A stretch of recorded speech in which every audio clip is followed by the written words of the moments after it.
மிகு பேரவைத் தலைவர் அவர்களே, ஒரு 2-3 கோரிக்கைகள் தான் மாண்புமிகு அமைச்சர் அவர்களுக்கு. அதாவது ஒரு நாளைக்கு 900 மூட்டை, அதாவது 900 மூட்டை எடுக்கிறாங்க.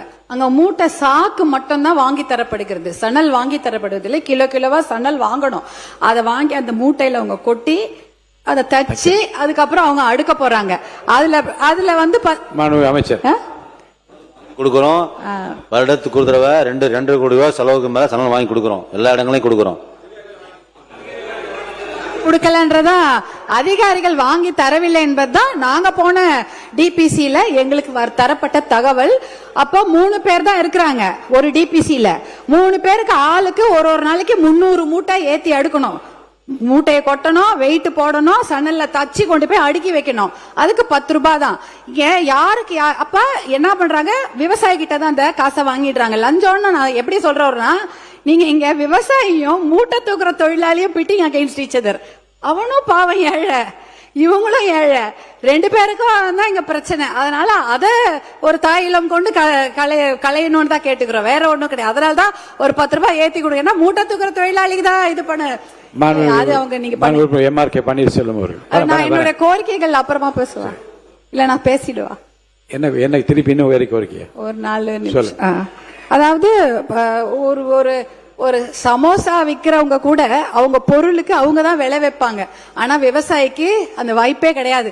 அவங்களுடைய நிலம், அவங்களுடைய உழைப்பு, அவங்க நிலத்துல இருக்கிற தண்ணி, மின்சாரம் இலவசம் இல்லைன்னா அதுவும் அவங்க தான் செலவு பண்ணணும். அதே போல அவங்களுடைய இடுபொருள், மானியம் இல்லைன்னா அவங்க இடுபொருள், இத்தனைக்கும் பண்ணிட்டு ஆனா அந்த பொருளுக்கு அவங்களால விலை கொடுக்க முடியல. அதனால அந்த ஆணையம் மாதிரி கேரளால இருக்கிறது, 2020 அமைச்சிருக்கிறாங்க ஒரு உழவர் குழு ஆணையம் மாதிரி. அதுல உழவர்களே இருப்பாங்க. அவங்க வந்து 3 மாசத்துக்கு ஒரு வாட்டி எல்லா பொருட்களுக்கும் விலையை நிர்ணயம் பண்ணுவாங்க. வெதர் எப்படி இருக்குது, மழை பெஞ்சதுன்னா விலை ஏத்தி கொடுக்கறது, இல்ல வெயில் காஞ்சுன்னா அதுக்கேற்ற மாதிரி செய்யறது போன்ற விஷயங்களை செய்வாங்க ஏற்கனவே. அதனால அதை கொஞ்சம் கணக்கு நீங்க கன்சிடர் பண்ணுங்க. ஏற்கனவே வந்து பாத்தீங்கன்னா 3332 டிபிசி இருக்கு கணக்குல இருக்கு. அது ஒரு 5000 நீங்க கோடவுன்ஸ் அதிகப்படுத்துறதுக்கு முயற்சி எடுக்க வேண்டும். அது இந்த வருஷம் 500, அடுத்த வருஷம் 1000 அப்படின்னு அந்த கோடவுன்களையும் அதிகப்படுத்துங்க. அப்பதான் நம்மளால நம்ம வாங்கக்கூடிய அரிசிகளை சேர்க்க முடியும். 120 லட்சம் டன் அரிசி தானிய உற்பத்தி பண்றோம். 80 லட்சம் டன் தான் அரிசி, மிச்சம் 40 அந்த பருப்பு, அப்புறம் கடுகு, இந்த மாதிரி நிறைய தானியங்கள். அதுல வந்து 40 லட்சம் தான் கவர்மெண்ட் ப்ரொக்யூர் பண்றாங்க, மிச்சம் 40 லட்சம் தனியார் தான் ப்ரொக்யூர் பண்றாங்க. ஸ்டோரிங்க்கு பாத்தீங்கன்னா 18 லட்சம் தான் நம்மளால ஸ்டோர் பண்ண முடியுது. அதனாலதான் ஒரு 500 கோடவுனோ 1000 கோடவுனோ ஏத்திக்கிங்க ஒரு வருஷமும். அது முக்கியமான விஷயம். அதே போல இந்த பலா, முந்திரி எல்லாம் இருக்கு. எல்லா ஊர்லயும் பாத்தீங்கன்னா இதை மதிப்பு கூட்டி விற்கிறாங்க. முந்திரியில மடகாஸ்கர்ல வாங்கிட்டு வந்து உடைச்சிட்டு இருக்கிறோம். நம்ம ஊர்லயும் முந்திரி காடு அவ்வளவு இருக்குது. ஆனா அந்த முந்திரிய வந்து ஏன்னா அது சொன்ன மாதிரி இந்த இன்னைக்கு முழுக்க நம்ம அந்த கருப்பரிசி பத்தி பேசிட்டு இருந்தோம். அந்த முந்திரி கூட கலர் கம்மியா இருக்குன்னு வெள்ளை கலர் முந்திரி ஆப்பிரிக்கால இருந்து வருது. அதை தான் உடைச்சி அங்க அந்த பகுதியில விற்கிறாங்க.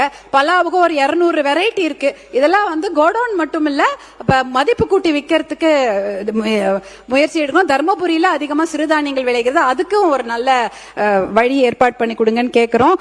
நீங்க எப்படி மது வணிகத்துக்கு வந்து ஊழலை தடுக்கணும்ன்றதுக்காக டிபிஆர் போட்டு அவங்க போய் அதை போய் காமிச்சு வாங்குறாங்களோ, அதே மாதிரி ரேஷன் கடையிலயும் பண்ணலாம்.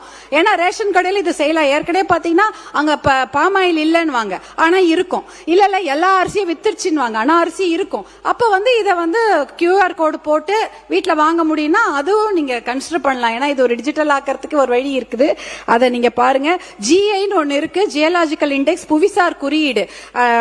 நம்ம எலவம்பாடி கத்திரிக்காக்கு வாங்கி இருக்கிறாங்க.